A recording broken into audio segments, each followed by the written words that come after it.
Yeah, we're having our annual Greyhound football camp for our 7th graders, 8th graders, and incoming freshmen. It's to refresh their memory for those that are returning in our program, and for those that are just getting into our program, it's giving them an introduction to what our football program is all about.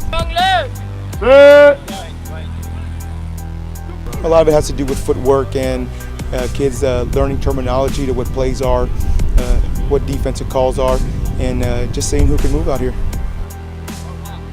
The most important thing is that we help the parents at home, raise their kids to be good, respectful young men, and that's key, because if they're not doing it at home, they're not going to do it in the classroom, and they're definitely not going to do it on the football field. So we stress to them that they need to be respectful young men, and when it's their turn to be a parent, they'll understand a whole lot better. What we're showing the kids is something their coaches can do with them. When they get to their practice over at the middle schools or the VMA, we have a lot of kids out here. So we try to structure drills where our coaches can coach them up individually and not waste time.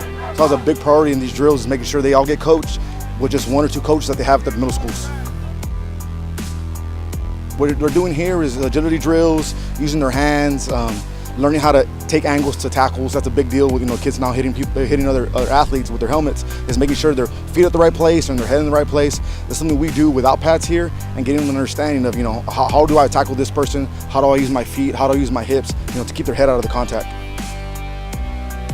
Honestly, is that when the terminology they get at the freshman or the middle school level is the same as us, we don't have to re-explain things to them, and they know when we say, hey, we're playing man, well, what is man? Where's my key coach? And as middle school kids, they get that all the way up to us. So we have younger brothers that their older brothers already go through the program, and they hear their older brothers talk about this and that, and they line up and, oh yeah, coach, I know because my brother taught me, which is something that we're finally getting here in San Benito, which is great.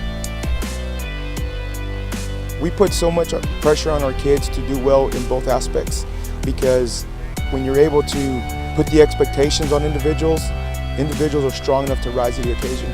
If you keep your expectations low, then the standards and their needs will be low. So we throw it on them, and we expect them to do well in the classroom and to do well out in the football field. We're not going to shy away from putting those standards and keeping those standards high for our kids. And so far, since we've been here for 4 years, our kids have not let us down.